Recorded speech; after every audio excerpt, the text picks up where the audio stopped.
Kendall Jackson. I am a graduate student from North Carolina State University. I'm in my last semester of the Youth, Family, and Community Sciences program where I have focused in family life education. Today I want to take a few minutes and talk to you about a topic that's really important to many parents.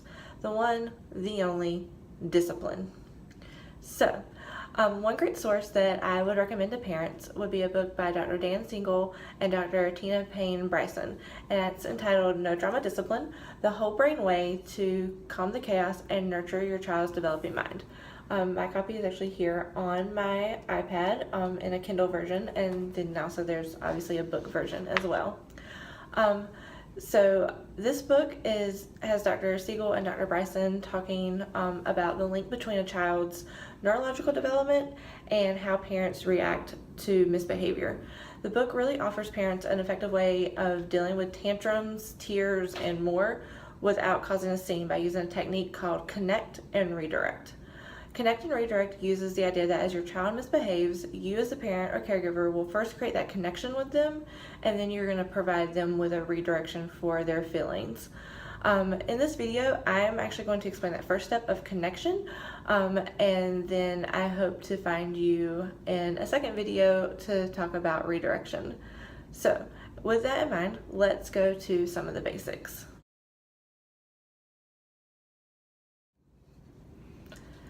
Why should we connect first, you may ask? That's really a good question. Connecting first offers the parent or caregiver a few different benefits. In short term, by making a connection, you're moving your child out of a state of reaction into a state of reception.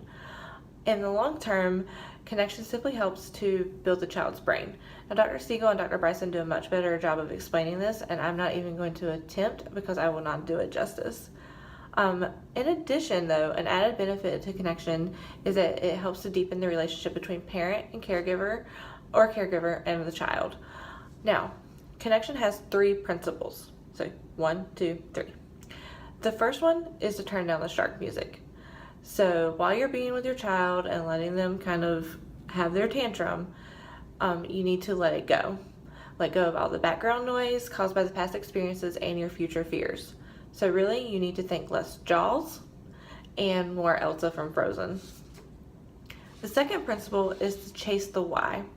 Instead of focusing on why your child decided to throw a tantrum in the middle of dinner, look into the reasoning behind why they're doing that tantrum. Look at their actions.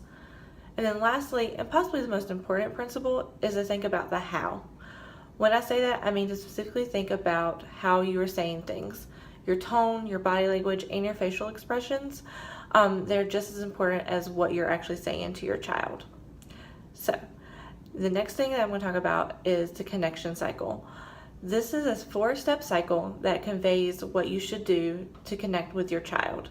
This is basically what Dr. Siegel and Dr. Bryson are talking about as connection. You want to start by communicating comfort. That is step 1.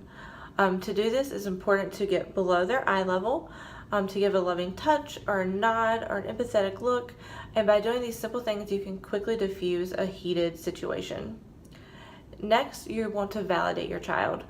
This one can be difficult at times, but you need to let your child know that you may not really like the behavior that they are showing, but that the feelings that they have are valid, and don't be afraid to acknowledge and embrace those feelings. Step 3 of the cycle is to stop talking and to listen. As adults, this can be hard for us to do. We are experiencing our own feelings in that moment and we want to express them. However, try not to explain, lecture, or talk them out of their feelings.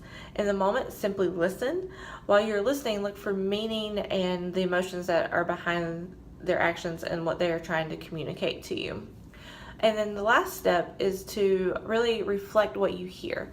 After you've listened to your child, reflect back what you've heard from them. This lets your child know that you were listening. By reflecting back to them, you can then communicate comfort, which then starts the cycle back over. So that is basically the connection part of connection and redirection. And I hope this brief overview has kind of given you a general sense of what connection is. And I hope to see you back on my channel to learn more about redirection.